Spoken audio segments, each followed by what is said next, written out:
Hi my dear student, I am Ritesh Kumar Verma. आज मैं आप लोगों के लिए नेक्स्ट टॉपिक लेके आया हूँ external structure of human heart या हृदय की मानव हृदय की बाह्य संरचना, external structure of human heart. तो इस पॉइंट को लेकर के आए हम आप लोगों को इसमें, जैसा कि हमने मतलब जो है एक रफली डायग्राम से आप लोगों को बताया था कि ह्यूमन हार्ट में 4 चैम्बर होते हैं, उसका वजन आपको मतलब लगभग 300 ग्राम तक, 250 से लेकर के 300 ग्राम तक एडल्ट ह्यूमन का हार्ट होता है। तो वो चीजें हमने आपको बताई थी। फिर जो मतलब ये चीज बताया था कि यहाँ चैम्बर होता है उसमें। अब यहाँ पे देखिए मतलब जो है एट्रियम इधर है, वेंट्रिकल यहाँ है, तो ये मतलब जो एक्सटर्नल अपर संरचना है, बाह्य संरचना बताई जाती है, जिसमें आप देखेंगे सबसे ऊपर जो है इस प्रकार से जैसे एक कर्व लाइक स्ट्रक्चर, एक घूमा हुआ स्ट्रक्चर दिखाई दे रहा है, जिसे कहा जाता है आर्च ऑफ एओर्टा या महाधमनी चाप। महाधमनी चाप, तो ये महाधमनी चाप है। और उसके बाद फिर इसको जो मतलब ये चीज आप कह सकते हैं कि एसेंडिंग एओर्टा या उच्च महाधमनी, उच्च महाधमनी।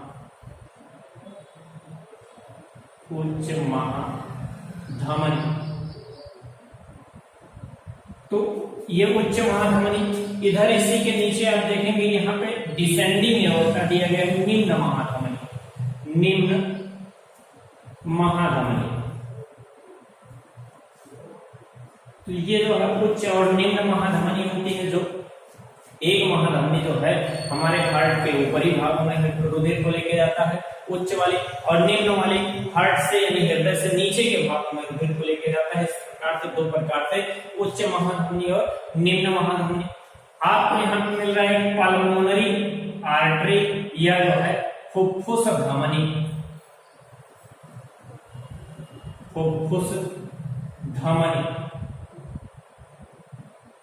और इसी फुफ्फुस धमनी के यहाँ पे देखिए पल्मोनरी ट्रैंक दिया गया है, जो मतलब जो फुफ्फुसीय जो है धमनी निकलती है, उस ट्रैंक से ये आगे जा करके जो है लेफ्ट यानी इस साइड में आप कहेंगे लेफ्ट फुफ्फुस धमनी या बायां फुफ्फुस धमनी, और इधर जो है कहेंगे ये दायां फुफ्फुस धमनी। ये वाला जो है ये जो है राइट वाला पल्मोनरी आर्टरी। तो पल्मोनरी आर्टरी में कैसा ब्लड होता है? डीऑक्सीजनेटेड या ऑक्सीजन रहित यहाँ पे, ठीक है, यानी जो है मतलब फुफ्फुस महाधमनी में ऑक्सीजन रहित होता है। दूसरा आप यहीं पे देखेंगे यहाँ पे जो मतलब पल्मोनरी वेन, पल्मोनरी वेन,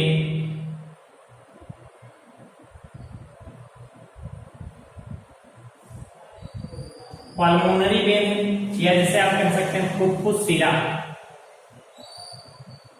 फुफ्फुस सिरा। तो इस प्रकार से फुफ्फुस सिरा होती है।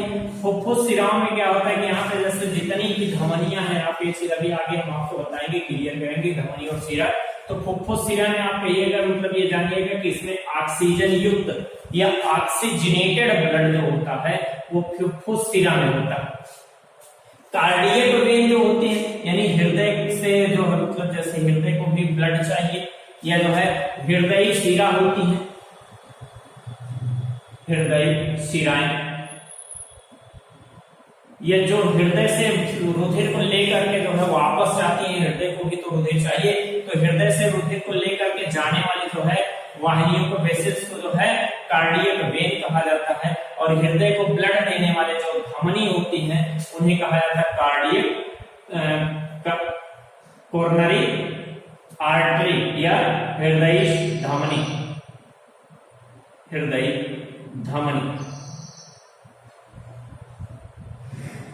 तो ये इधर है। और उसके बाद फिर इधर आप देखेंगे कि यहाँ पे सुपीरियर वेन का आप कह सकते हैं उच्च महाशिरा, इसे कहा जाता है उच्च महाशिरा। और इसी के जो है जस्ट नीचे देखेंगे इसी से निकला हुआ पोर्शन है निम्न महाशिरा या इंफीरियर वेन का, या सुपीरियर वेन का है, तो ये इंफीरियर वेन का या निम्न महाशिरा, निम्न महाशिरा। ठीक है। तो इस प्रकार से जो है मतलब ये जो है निम्न महाशिराएं हैं। पल्मोनरी वेन जो कहा गया है यहाँ पे हमने उधर आपको बता दिया कि ये इधर जो है इधर साइड में आप देखेंगे कि इधर राइट पल्मोनरी वेन है, तो इधर जो है राइट पल्मोनरी वेन यानी दायां जो है फुफ्फुसीय सिरा और इस साइड में बायां फुफ्फुसीय सिरा। उसी प्रकार से दायां फुफ्फुसीय धमनी तो इधर बाएं फुफ्फुसीय है।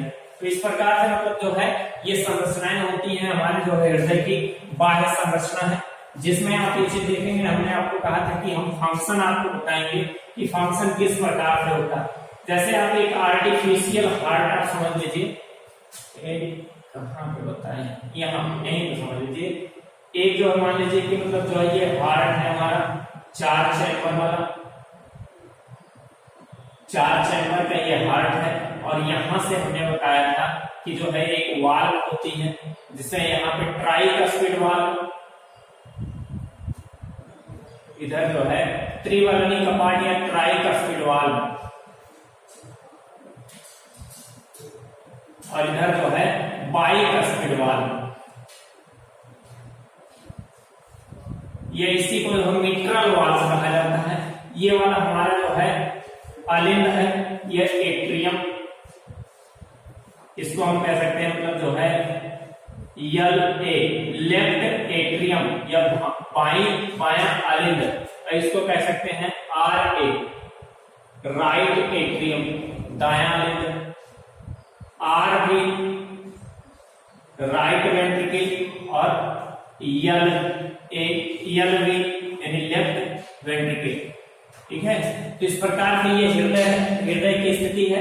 इसमें से आप ये चीज देख रहे हैं कि जो यहां से जो है जैसे ब्लड पूरे शरीर से, ठीक है, ब्लड पूरे शरीर से हो करके जैसे आप यहां देख रहे हैं कि ये उच्च महाशिरा और निम्न महाशिरा के द्वारा जो है कहां पर आता है, दाएं आलिंद में, दाएं भाग में हमारा रुधिर पूरे शरीर से ऑक्सीजन दे करके वापस लौटता है इस दाएं भाग में। और इस दाएं भाग से होता हुआ रुधिर हमारा यहाँ से जो है रुधिर आ रहा है और यहाँ से होता हुआ दाएं आलिंद से या दाएं राइट एट्रियम से राइट वेंट्रिकल में या दाएं आलिंद से दाएं नीले में रुधिर पहुंचता है। और दाएं नीले से फिर आप यहाँ पे देख रहे हैं कि हमारा जो है पल्मोनरी ट्रैंक है, इस पल्मोनरी ट्रैंक से जो है आगे चल करके पल्मोनरी आर्टरी या फुफ्फुस धमनी निकलती है। तो फुफ्फुस धमनी से होता हुआ रुधिर हमारा कहा जाता है लंग्स में। ये मान लीजिए कि एक लंग्स का पोर्शन है, लंग्स में हमारा ब्लड जाता है और लंग्स में ब्लड किसके द्वारा जाता है, फुफ्फुस धमनी के द्वारा। यानी जब भी ब्लड जो है कभी भी हृदय से किसी अंग में जाएगा तो वो धमनी या आर्टरी के द्वारा जाएगा, ना कि वेन्स के द्वारा। तो यहाँ पे जो रुधिर पंप कहाँ किया जा रहा है, लंग्स के पास, फेफड़े के पास ऑक्सीजन लेने के लिए। यानी कहने का मतलब ऐसे ब्लड में जिस ब्लड को जो है फुफ्फुस धमनी पंप लेकर के फेफड़े के पास जाती है, उस धमनी में जो है कैसा रुधिर होता है, अनऑक्सीकृत या डीऑक्सीजिनेटेड ब्लड होता है। और फिर लंग्स से जो है मतलब ऑक्सीजन ले करके O2 जो है प्लस करके या O2 जोड़ करके ये फिर पुनः वापस कहाँ आता है, राइट लेफ्ट एट्रियम में या बाएं आलिंद में पहुंचता है। ठीक है, यानी बाएं आलिंद में, और इसको लेकर के फुफ्फुस सिरा आ रहा है, पल्मोनरी वेन आ रहा है। ये हमने आपको दिखाया कि पल्मोनरी वेन या फुफ्फुस सिरा। तो फुफ्फुस सिरा के द्वारा जो है रुधिर क्या हो रहा है, फेफड़े से कहां पर आ रहा है, बाएं आलिंद में। अब बाएं आलिंद से बाइकस्पिड वाल्व या द्विवलनी कपाट के द्वारा इसके खुलने से रुधिर हमारा कहां पहुंच गया, बाएं नीले में।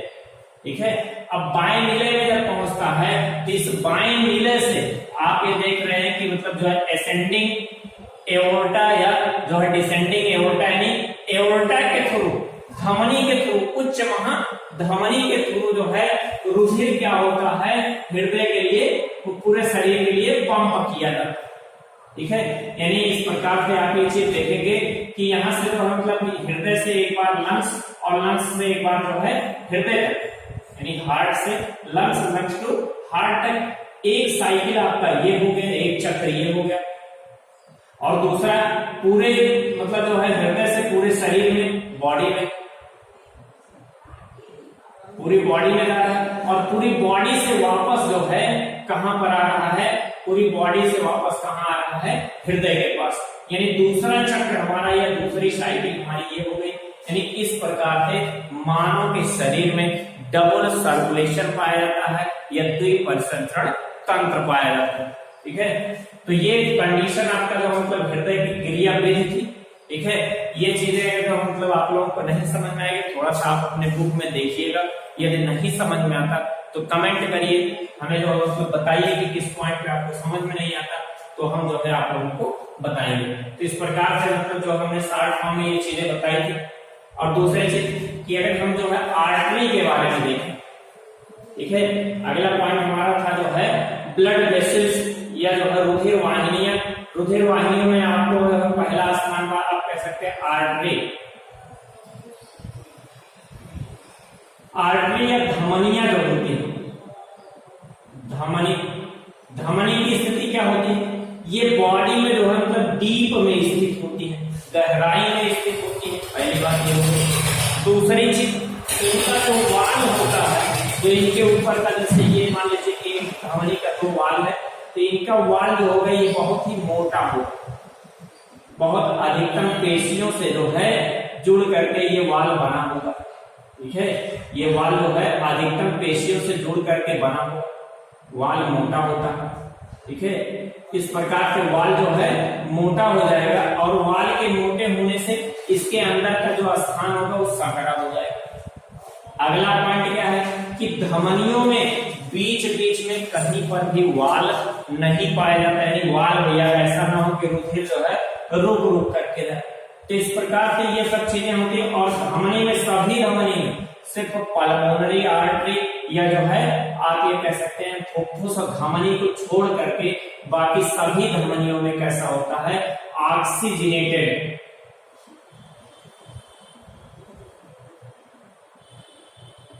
ऑक्सीजनेटेड जो है ब्लड होता है या ऑक्सीजन युक्त ब्लड होता है। ठीक है, सिर्फ जो है इसमें जो है डीऑक्सीजनेटेड होता है पल्मोनरी आर्टरी में।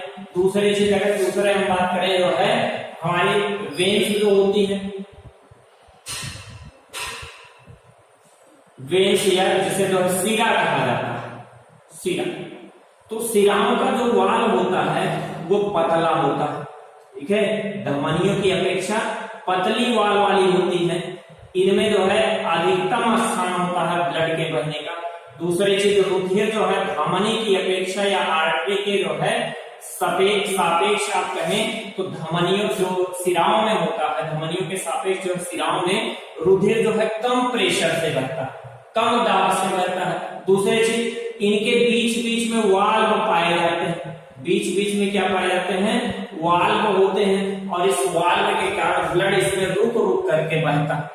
ठीक है, और तीसरी चीज ये जो सिराएं होती हैं ये हमारे बॉडी के जो सरफेस लेयर पर जो है स्थित होती हैं, और इनमें जो है सभी सिराओं में जो है डीऑक्सीजनेटेड,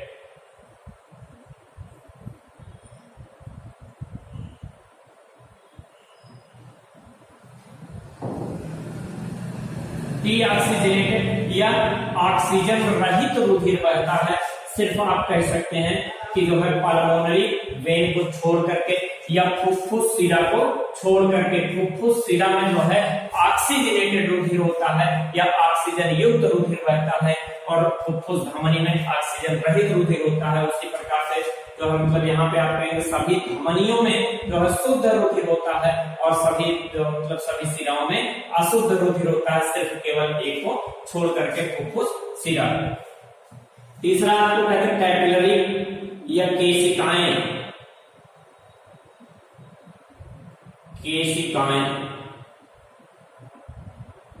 केशिकाएं जो उपस्थित होती हैं, केशिकाओं का काम क्या होता है कि जैसे धमनियां जो है आगे चल करके धमनिका में यानी आर्टरीज में, और आर्टरीज जो है कैपिलरीज में जो है चेंज होती है। फिर बहुत सारी कैपिलरीज मिल करके जो है वेन्स, और वेन्स से वेन बनते हैं, मतलब इस प्रकार से जो है इसका मतलब जो है कॉन्जुगेशन होता है, यानी जो मतलब ये चीज कैपिलरीज जो होती है वो आप कह सकते हैं जिसे रुधिर केशिका कहा जाता है, या ब्लड जो है मतलब जो ब्लड के जो वेसल्स होते हैं वो बहुत पतली पतली, जैसे मतलब जो है आप ये कह सकते हैं बहुत हेयर लाइक प्रोजेक्शन में पतली नसें हो जाती हैं, तो उनको जो है कैपिलरीज कहा जाता है, केशिकाएं कहा जाता है। तो इस प्रकार से ये जो है ब्लड वेसल्स था। आगे आपका नेक्स्ट टॉपिक पे रहेगा ब्लड, कि ब्लड जो है ब्लड का कंपोजिशन थोड़ा सा हम देखेंगे साथ में, और जो मतलब ब्लड के कौन से कार्य होते हैं, किस प्रकार से होता है। तो आज का हमारा लेक्चर यहीं तक। Thank you.